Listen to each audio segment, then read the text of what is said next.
Hello my dear friends and my dear student, आप सभी का अपने क्लासेस भास्कर सिंह जियोग्राफी में स्वागत है। जैसा कि जो हमारा पिछला वीडियो था वो आप लोगों ने देखा, उसके बाद जो हमारा अगला टॉपिक है हिमाचल और उत्तराखंड हिमालय। यहाँ पे आप लोग देख सकते हैं हिमालय का यह हिस्सा पश्चिम में रावी नदी और पूर्व में काली घाघरा की सहायक नदी के बीच स्थित है। यह भारत की दो मुख्य नदी तंत्रों सिंधु और गंगा द्वारा अपवाहित है। इस प्रदेश के अंदर बहने वाली नदियां रावी, ब्यास और सतलुज सिंधु की सहायक नदी हैं और यमुना और घाघरा गंगा की सहायक नदी है। उसके बाद जो हमारा है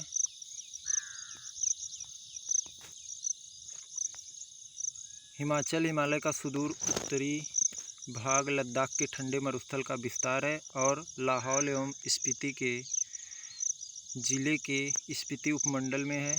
हिमालय के तीनों मुख्य पर्वत श्रृंखला बहुत बृहत हिमालय, लघु हिमालय और शिवालिक श्रेणी हिमालय खंड में स्थित है। लघु हिमालय में 1000 से 2000 मीटर की ऊंचाई वाले पर्वत ब्रिटिश प्रशासन के मुख्य आकर्षण केंद्र रहे हैं। कुछ महत्वपूर्ण नगर हैं जैसे धर्मशाला, मसूरी, कसौली, अल्मोड़ा, लैंसडाउन और रानीखेत इस क्षेत्र में स्थित हैं। जो शिवालिक श्रेणी है, शिवालिक श्रेणी शब्द की उत्पत्ति देहरादून के नज़दीक शिवाला में पाए जाने वाले भूगर्भिक रचनाओं से हुई है। किसी समय यहाँ इंपीरियल सर्वे का मुख्यालय स्थित था जो बाद में अस्थायी रूप से देहरादून में स्थापित हुआ। इस क्षेत्र की दो महत्वपूर्ण स्थलाकृतियाँ शिवालिक और दून हैं। यहाँ स्थित कुछ महत्वपूर्ण दून चंडीगढ़, कालका का दून, नालागढ़ दून, देहरादून, हरिकेन दून और कोटा दून शामिल है। इसमें देहरादून सबसे बड़ी घाटी है जिसकी लंबाई 35 से 45 किलोमीटर और चौड़ाई 22 से 25 किलोमीटर है।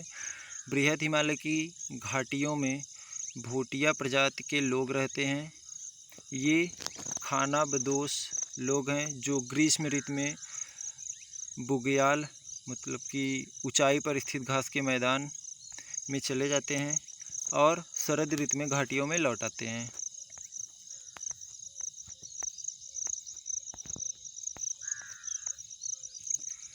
उसके बाद यहाँ पे आप लोग देख लीजिए, ये वाला प्रसिद्ध फूलों की घाटी भी इसी पर्वतीय क्षेत्र में स्थित है।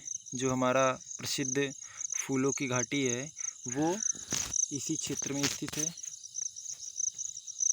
फूलों की घाटी गंगोत्री, यमुनोत्री, केदारनाथ, बद्रीनाथ और हेमकुंड साहिब भी इसी इलाके में स्थित हैं। इस क्षेत्र में 5 प्रसिद्ध प्रयाग नदी संगम है। उसके बाद जो हमारा अगला टॉपिक है वह दार्जिलिंग और सिक्किम हिमालय। यहाँ पे आप लोग देख लीजिए दार्जिलिंग और सिक्किम हिमालय।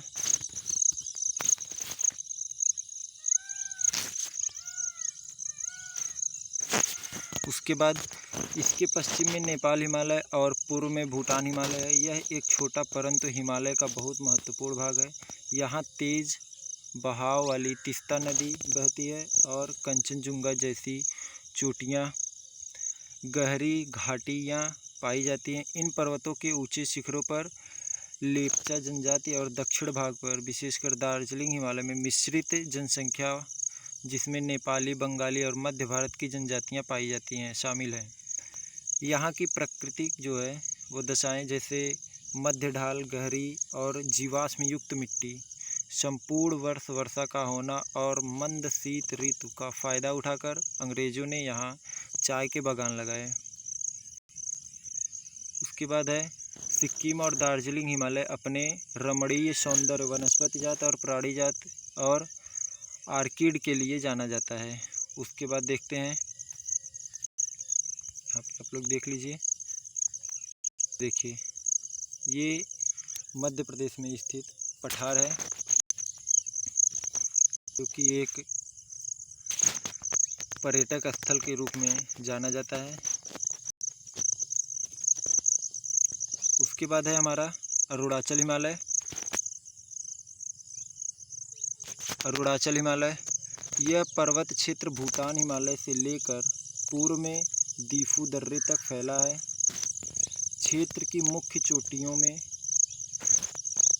कांगतू और नामचा बरवा शामिल है। ये पर्वत श्रेणियाँ उत्तर से दक्षिण दिशा में तेज बहती हुई और गहरे गार्ज बनने वाली नदियों द्वारा विच्छेदित होती हैं। नामचा बरुआ को पार करने के बाद ब्रह्मपुत्र नदी एक गहरी गार्ज बनाती है।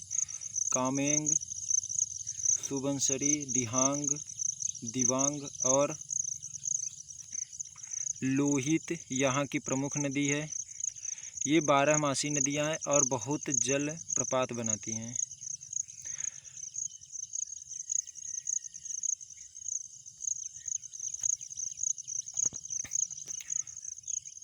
उसके बाद यहाँ से देखते हैं जो महत्वपूर्ण लाइन्स है, मैंने उसको हाईलाइट करके आप लोगों को विशेष कर दिखाया है।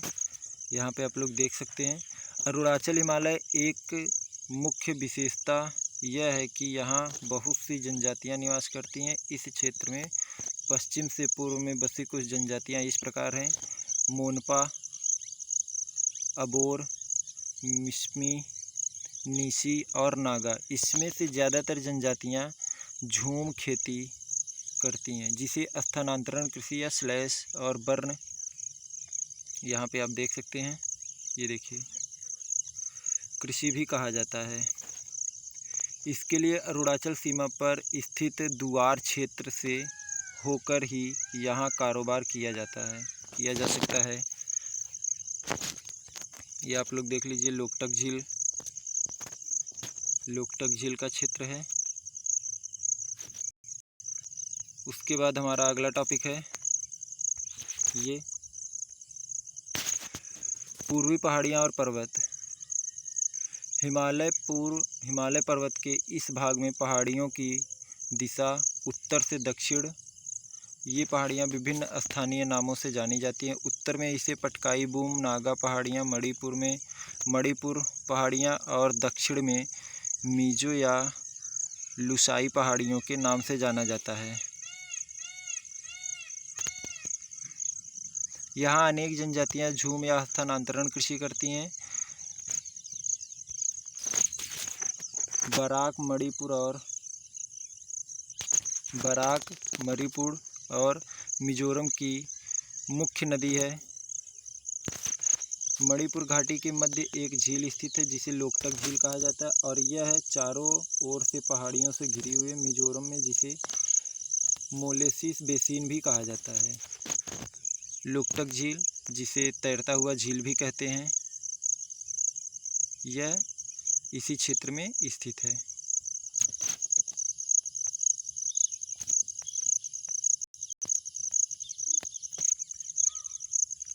उसके बाद है हमारा उत्तरी भारत का मैदान। उत्तरी भारत का मैदान सिंधु, गंगा और ब्रह्मपुत्र नदियों द्वारा बहाकर लाए गए जलोढ़ निक्षेप से बना है। मैदान की पूर्व से पश्चिम की लंबाई 3200 किलोमीटर तथा इसकी औसत चौड़ाई 150 से 300 किलोमीटर है। जलोढ़ निक्षेप की अधिकतम गहराई 1000 से 2000 मीटर है। उत्तर से दक्षिण की दिशा में इन मैदानों को 3 भागों में बांटा जा सकता है: भाबर, तराई और जलोढ़। यहाँ पे आप लोगों को हाईलाइट करके दिखा दे रहे हैं, ये देखिए।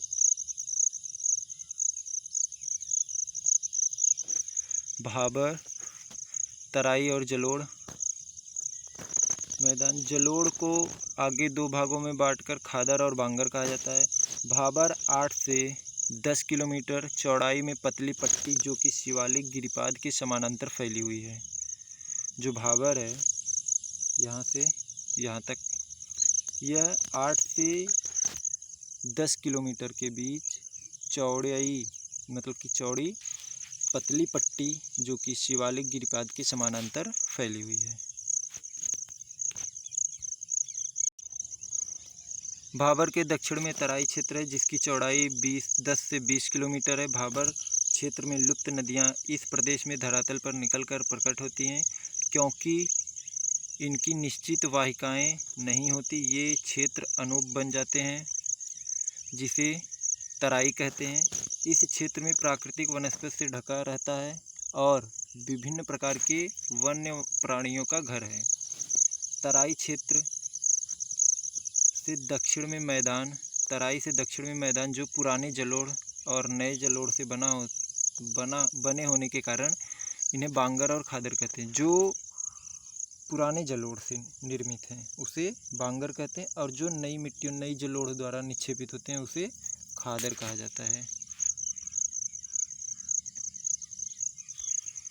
ये देखिए, जो कि गंगा सतलुज ब्रह्मपुत्र का मैदान है। उसके बाद मरुस्थल है, दक्षिण का पठार है,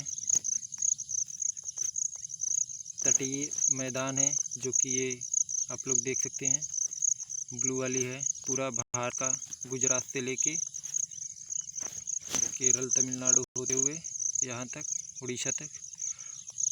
इस मैदान में नदी की प्रौढ़ावस्था में बनने वाली अपर्दनीय और निक्षेपण स्थलाकृतियाँ जैसे बालू, रोधिका, विसर्प, गोखुर झील और गुम्फित नदियाँ पाई जाती हैं। ब्रह्मपुत्र घाटी का मैदान नदीय द्वीप और बालू रोधिका की उपस्थिति के लिए जाना जाता है।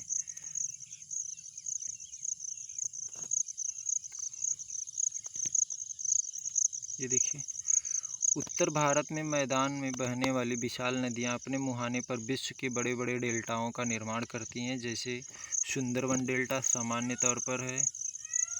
यह एक सपाट मैदान है जिसकी समुद्र तल से औसत ऊंचाई 50 से 100 मीटर। हरियाणा और दिल्ली राज्य सिंधु और गंगा नदी के तंत्रों के बीच जल विभाजक है। ब्रह्मपुत्र नदी अपनी घाटी में उत्तर पूर्व से दक्षिण पश्चिम दिशा में बहती है, परंतु बांग्लादेश के प्रवेश करने से पहले धुबरी के समीप यह नदी दक्षिण की ओर 90° पर मुड़ जाती है, जो कि एग्जैक्ट सीधे 90° पर मुड़ जाती है।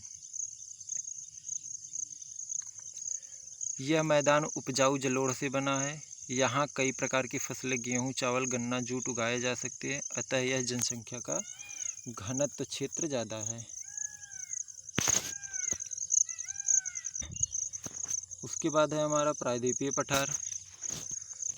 नदियों के मैदान से 150 मीटर से ऊपर उठता हुआ प्रायद्वीपीय पठार तिकोने आकार वाला कटा फिटा भूखंड है जिसकी ऊंचाई 600 से 900 मीटर तक है। पश्चिम में दिल्ली कटक अरावली विस्तार, पूर्व में राजमहल पहाड़ियाँ, पश्चिम में गिरी पहाड़ियाँ और दक्षिण में इलायची कारकामम पहाड़ियाँ प्रायद्वीपीय पठार की सीमाएं निर्धारित करती। उत्तर पूर्व में शिलांग तथा कार्बी एलोंग पठार भी इसी भूखंड का विस्तार है। प्रायद्वीपीय भारत अनेक पठारों से मिलकर बना है, जैसे हजारीबाग पठार, पलायू का पठार, रांची का पठार, मालवा का पठार, कोयम्बटूर का पठार और कर्नाटक पठार। यह भारत के प्राचीनतम और स्थिर भूभागों में से एक हैं। उसके बाद है, इस क्षेत्र में मुख्य प्राकृतिक स्थलाकृतियों में टार ब्लॉक, पर्वत, भ्रंश घाटियाँ, भ्रंश पर्वत स्कंद, नग्न चट्टान संरचना, टेकरी पहाड़ी श्रृंखलाएँ और क्वार्टज भित्तियाँ शामिल हैं, जो प्राकृतिक जल संग्रह के स्थल और इस पठार के समीप मतलब कि पश्चिमी और उत्तर पश्चिमी भाग में मुख्य रूप से काली मिट्टी पाई जाती है। जो यह प्रायद्वीपीय पठार है इसमें उत्तर पश्चिम और इस पठार के पश्चिमी भाग में काली मिट्टी का बहुत बड़ा विस्तार पाया जाता है। उसके बाद मुख्य उच्चावच लक्षणों के अनुसार प्रायद्वीपीय पठार को 3 भागों में बांटा जा सकता है। दक्कन का पठार, मध्य उच्च भूभाग, उत्तर पूर्वी पठार। यह जो है 3 भागों में बांटा जा सकता है। उसके बाद जो हमारा है दक्कन का पठार, इसके पश्चिम में पश्चिमी घाट, पूर्व में पूर्वी घाट और उत्तर में सतपुड़ा, मैकाल और महादेव पहाड़ियाँ हैं। पश्चिम घाट को स्थानीय तौर पर अनेक नाम दिए गए हैं, जैसे महाराष्ट्र में सह्याद्री, कर्नाटक और तमिलनाडु में नीलगिरी और केरल में अनामलाई और इलायची कार्डामम पहाड़ियाँ। पूर्वी घाट की तुलना में पश्चिमी घाट ऊंचे और अविरत हैं। इनकी औसत ऊंचाई लगभग 1500 मीटर, जो कि उत्तर से दक्षिण की तरफ बढ़ती चली जाती हैं। प्रायद्वीपीय पठार की सबसे ऊंची चोटी अनाईमुड़ी जो कि 2695 मीटर है, जो पश्चिम घाट की अनाईमुड़ी पहाड़ियों में स्थित है। दूसरे सबसे ऊंची चोटी डोडा बेटा है और यह नीलगिरी पहाड़ियों में है। प्रायद्वीपीय नदियों की उत्पत्ति पश्चिमी घाट से है। पूर्वी घाट अरावली अविरत नहीं है और महानदी गोदावरी कृष्णा कावेरी नदियों द्वारा अपरदित है। यहाँ की कुछ महत्वपूर्ण श्रेणियाँ जावादी पहाड़ियाँ, पालकोंडा श्रेणी, नल्ला मलाई पहाड़ियाँ और महेंद्रगिरी पहाड़ियाँ हैं। पूर्वी और पश्चिमी घाट नीलगिरी पहाड़ियों में आपस में मिलते हैं। उसके बाद है हमारा मध्य उच्च भूभाग। पश्चिम में अरावली पर्वत इसकी सीमा बनाते हैं। इसके दक्षिण में सतपुड़ा पर्वत उच्छिप्त पठार की श्रेणियों से बना है, जिनकी समुद्र तल से ऊंचाई 600 से 900 मीटर है। ये दक्कन के पठार की सीमा बनाते हैं। प्रायद्वीपीय पठार के इस भाग का विस्तार जैसलमेर तक है, जहां यह अनुदैर्ध्य रेत के टिब्बों और चापाकार बरखान रेतीले टिब्बों से ढके हुए हैं। अपने भूगर्भीय इतिहास में यह क्षेत्र कायांतरित प्रक्रियाओं से गुजर चुका है। यह कायांतरित चट्टानों और जैसे संगमरमर, स्लेट और नाइस की उपस्थिति का प्रमाण है। समुद्र तल से मध्य उच्च भूभाग की ऊंचाई 700 मीटर से 1000 मीटर के बीच स्थित है।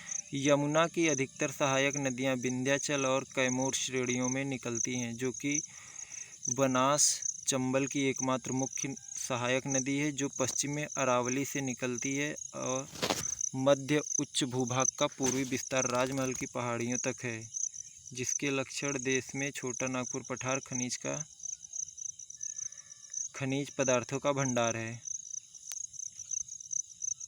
उसके बाद है हमारा उत्तर पूर्व का पठार। इसको देखते हैं।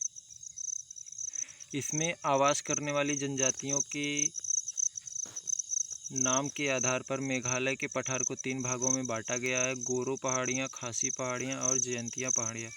असम की कार्बी एलोंग पहाड़ियाँ भी इसी का विस्तार है। छोटा नागपुर के पठार की तरह मेघालय के पठार भी कोयला, लोहा, सिलीमेनाइट, चूने के पत्थर और यूरेनियम जैसे खनिज पदार्थों का भंडार है।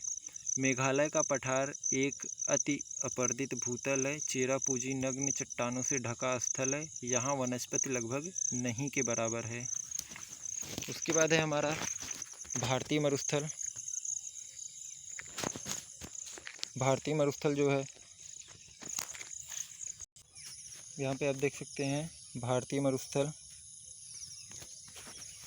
ये जो है विशाल भारतीय मरुस्थल अरावली पहाड़ियों से उत्तर पूर्व में स्थित एक उबड़ खाबड़ भूतल है।